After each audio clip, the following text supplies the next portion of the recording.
Hello అండి, ఎలా ఉన్నారు? అందరూ బాగున్నారా? నేను మీ సింపుల్ సౌజీ. ఈరోజు చేపల కూర చేయాలనుకుంటున్నాను. నా స్టైల్లో ఎలా ఉంటుందో చూసేద్దాం రండి.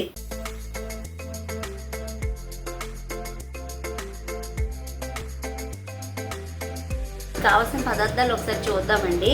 ఆయిల్, సాల్ట్, కరివేపాకు, కొత్తిమీర, పసుపు, ధనియాల పొడి, కారం, ఫిష్ మసాలా, ఉల్లిపాయలు, పచ్చిమిరపకాయలు. ఇది చింతపండు ఎంత తీసుకున్నానండి. నేను ఆల్రెడీ గుజ్జు చేసి పెట్టుకున్నాను. ఇక్కడ చేపలు, అల్లం వెల్లుల్లి పేస్ట్ అండి, కొబ్బరి. కొంచెం వేడి అయ్యాక ఆయిల్ పోసుకున్నాను. ఆయిల్ వేడైందండి. ఇంకా పచ్చిమిరపకాయలు, ఉల్లిపాయలు, కరివేపాకు వేసుకున్నాను. ఉల్లిపాయలు గుడ్డు వేయండి.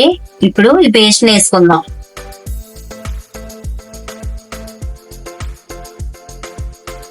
ఇప్పుడు పసుపు వేసుకున్నామండి. వెల్లుల్లి జీలకర్ర పేస్ట్ బాగా పచ్చివాసన పోయే వరకు వేసుకోవాలి.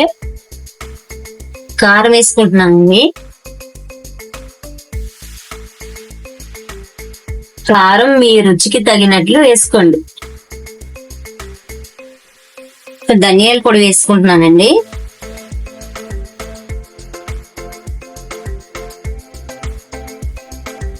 సాల్ట్ కొంచెం వేసుకుంటున్నాను, 2 స్పూన్లు.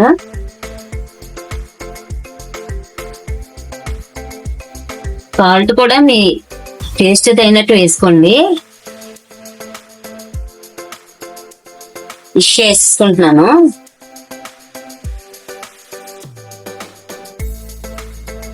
ఒకసారి ఇలా తిప్పుకుందాం.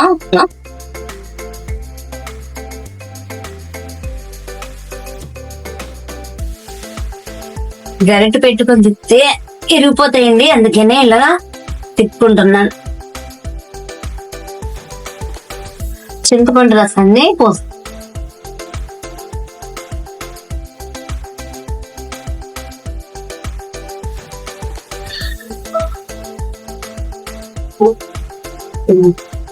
ఇప్పుడు మూత పెట్టుకుందాం. కొంచెం పంచదార వేసుకుంటే బాగుంటదండి, టేస్ట్ వస్తుంది. బెల్లమైనా వేసుకోవచ్చు, కానీ మా దగ్గర లేదు. ఇప్పుడు అలా పచ్చిమిరపకాయలు వేసుకుంటే మధ్యలో బాగుంటది. ఇప్పుడు ఉప్పు కారం సరిపోయలేదో చెక్ చేసుకుందామండి. కొంచెం కారం పడుతుంది, మధ్యలో వేసుకున్నా బాగుంటది. సాల్ట్,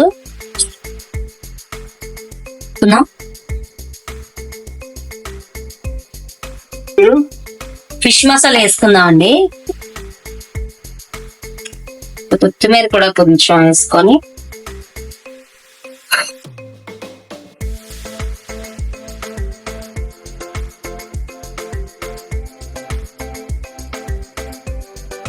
అయిపోయిందండి.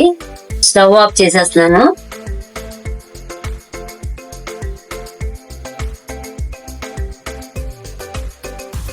చూసారా ఎంత చక్కగా వచ్చాయో, విరగకుండా నీట్ గా.